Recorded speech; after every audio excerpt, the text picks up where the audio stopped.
This room needs the walls painted and the trim painted. And what I typically do is paint the trim first because it's easier for me to cut in the walls, the wall color afterwards. But the very first thing that we need to do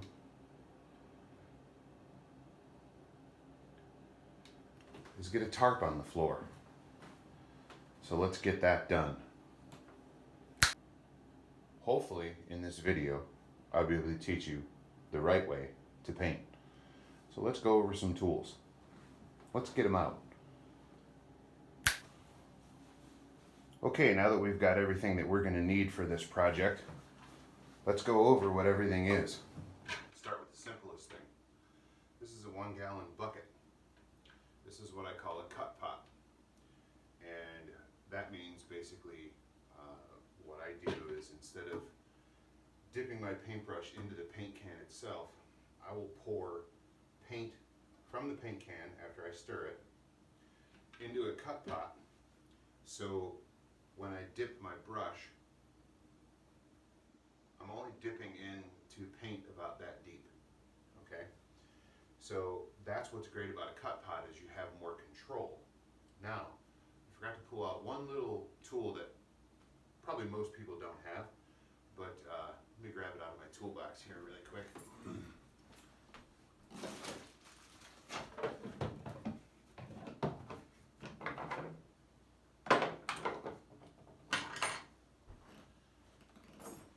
This little guy right here, okay? All it is a clip, but it's got a built-in magnet. So I can put this on here for my cut pot. This is a 2.5 inch sash brush, okay? And it's important to keep this little thin cardboard cover for the brush because it'll actually help keep the shape of the brush. So the brush isn't all bent or curved or anything like that. And it'll be easy to work with. And now every brush has metal right here. So I can hang it right there in the cut pot, not leaving it dipped so it can bend like this or get soaked with paint. And since we're on the brush, it's important to note that the reason why I only put about that much paint in the cut pot is so the paint never goes any higher on the brush than about halfway up the brush. This will help give you control and it will help you be a lot neater. Also, you won't ruin the brush if you don't get paint up here, up in where the bristles are attached. So that's the cut pot and the brush and the little brush hanger. Kind of handy dandy. Okay, next thing, paint tray. Now this is a pro tray. This is a little bit bigger than maybe what you might have at home or what most people would get from like True Value or a hardware store or something like that. I get all my paint supplies from Sherwin-Williams. As you know, I was a contractor, so I have an account at Sherwin-Williams, so I can go and get what I need there. I have found that Purdy products are really nice to work with. I don't know what brand tray this is, but this tray is probably 15 years old. But they sell tray liners. And what's nice about tray liners is that you don't have to clean them. They're a one-off. They sell them in 5 packs. Okay? They're about $1 a piece, maybe a little bit less. And as you guys have heard me say a million times before, time is money. So if you're going to spend 20 minutes, 10, 15 minutes, whatever, cleaning a tray, when you could just pull the liner out and throw it away, time is money. You can move right on to the next color if you're painting multiple rooms or using multiple different colors. You can just pull this tray liner out, get rid of it. So that's your tray. Along with the tray, we have a roller frame. Now, this roller frame is really dirty, and normally my roller frames are not this dirty. It's important to note that this is not a roller. This is a roller frame this is a roller sleeve. Now, oh, this one's brand new.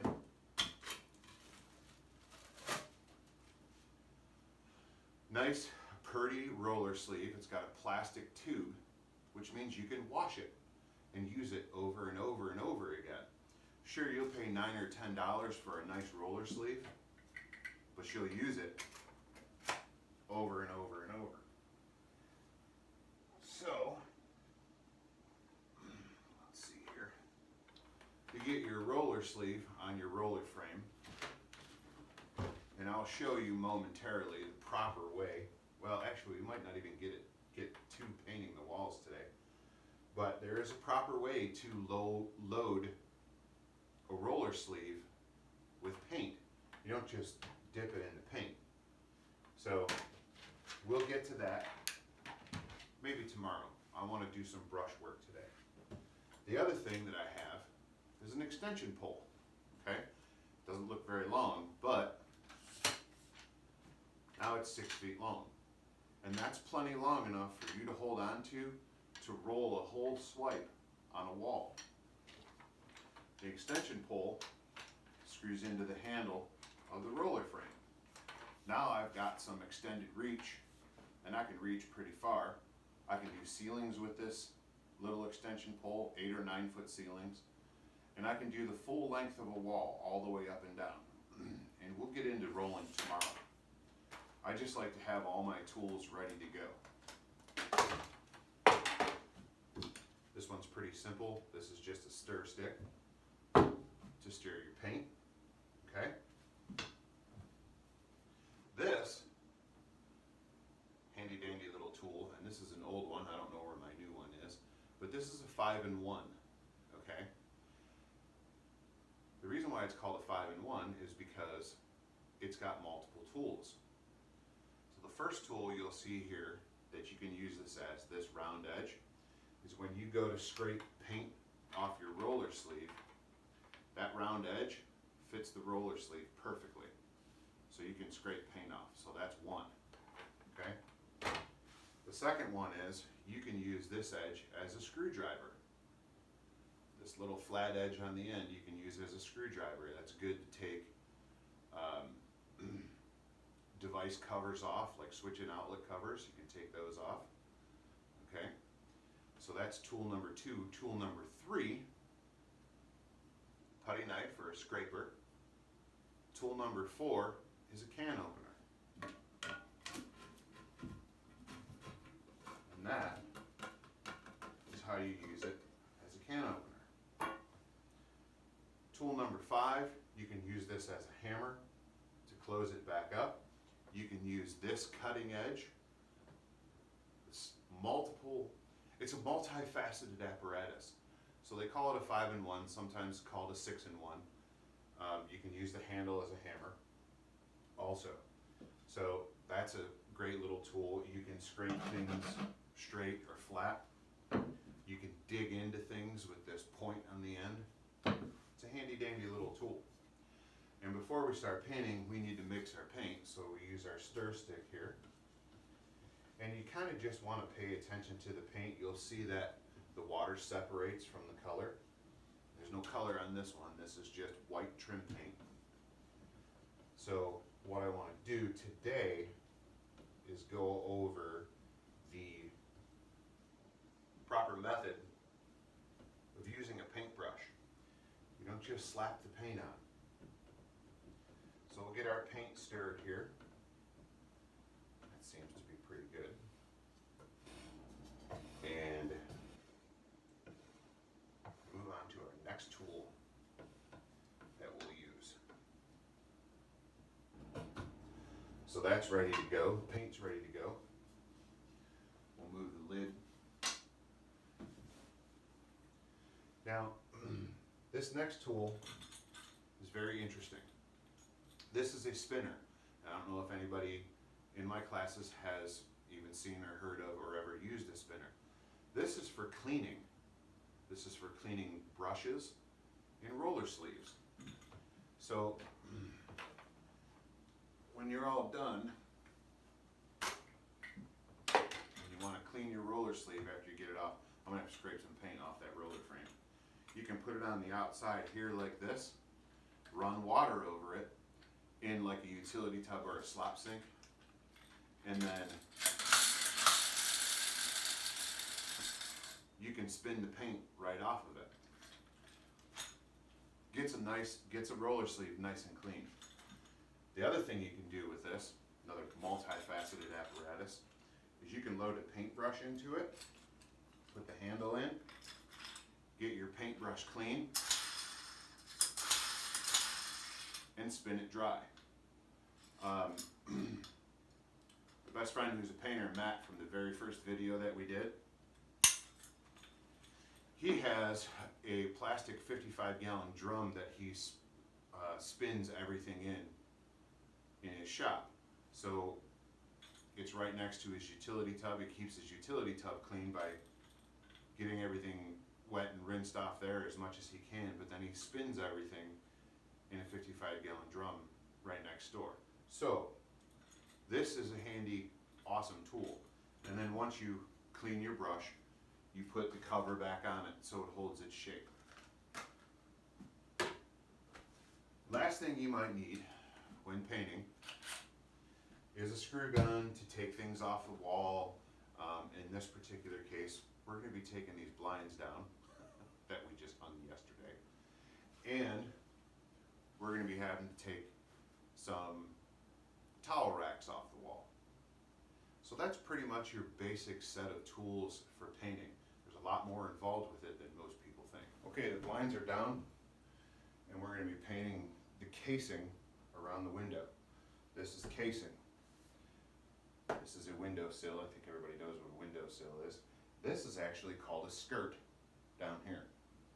So when we go to paint the sill and the skirt and the casing, I don't care if I get overrun onto the walls with paint, because like I said earlier at the beginning of this video, I would much rather cut in the walls to the trim than the trim to the walls. For me, that's easier. For some people, it doesn't matter. So this is a vinyl replacement window. We don't need to paint the window. It's white already, it's vinyl. It's pretty clean. We might clean it a little bit more before we start painting. But also before we start painting, I need to get it into some clothes that I don't want paint all over. I tend to white paint on my shirt or on my pants. So I don't want to get cash dirty, and I don't want to get my jeans dirty. So let me get changed, and I'll show you some techniques with a paintbrush.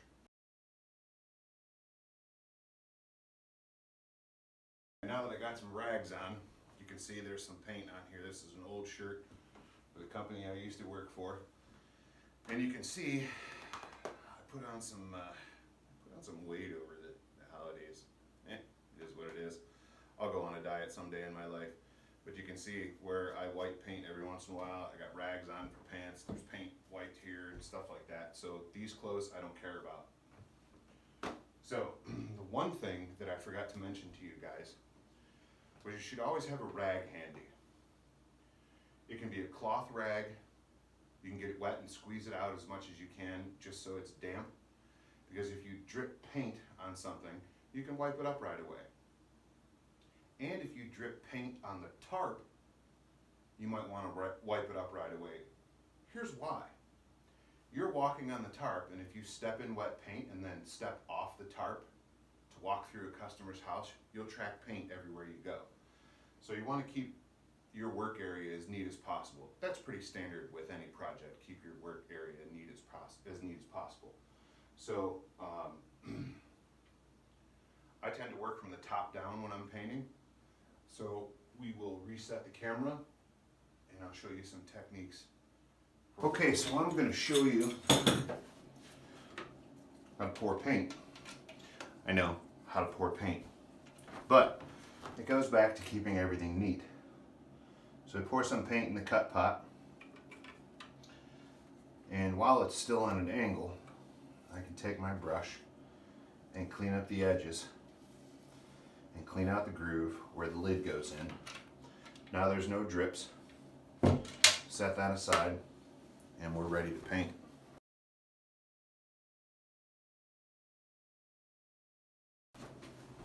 Now I'm probably going a little overboard here, but I might as well go over everything because it's how I've taught everybody else to paint that I've ever worked with.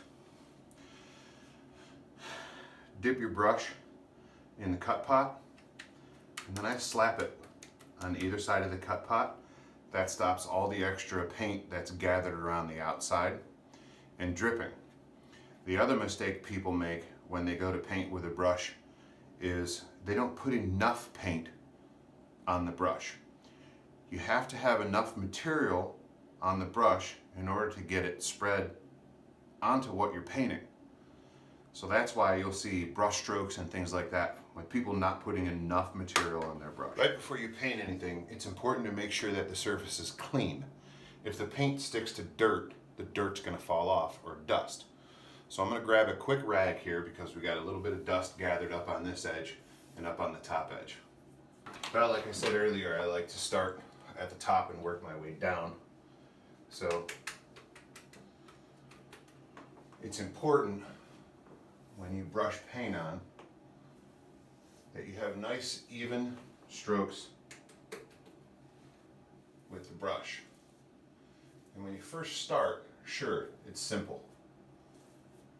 But what people fail on is the next step. I'm just getting this edge here really quick. When you go to do your next section of paint, let me move the camera here.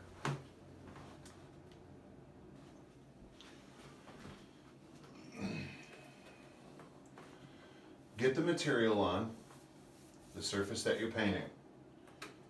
And again, make sure there's enough material on the surface that you're painting. But you want to make sure that your brush stroke goes back into what you just previously painted. That's how your brush strokes disappear. If you start here and go this way, you're going to see a line right there from where you started with your brush. If you go this way, then that line disappears. And it just becomes one long brush stroke, which is what we're after. A nice, clean paint job. Let's get this top painted here.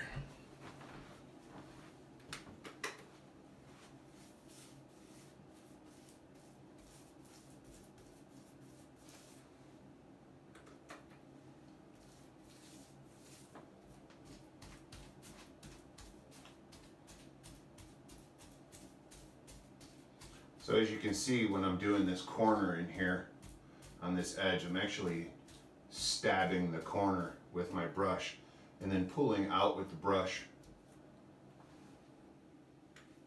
towards the front edge. I'm a little low on material here, so now this is the tricky part. While ideally you would want to finish your brush stroke that way, I can't start my brush stroke here because it'll leave that line. So what I do is I'll come to the edge, I'll do that little brush stroke like that, and then I'll come as close to the edge as I can and work back. You don't want to go over the edge. If you go over the edge with your brush, you'll end up scraping the material off that's on your brush, and that's how you get drips. So as you can see, there's more to painting with a brush than just slapping the paint on. Now, if you notice how I'm holding the brush, I'm kind of holding the brush like a pencil. I don't have the brush like this or stabby stab. I'm holding it like it's a pencil. I have more control. I can easily get things painted this way. So we'll work our way down here. We're going to go around the perimeter on the inside and then work our way to the outside as we work down.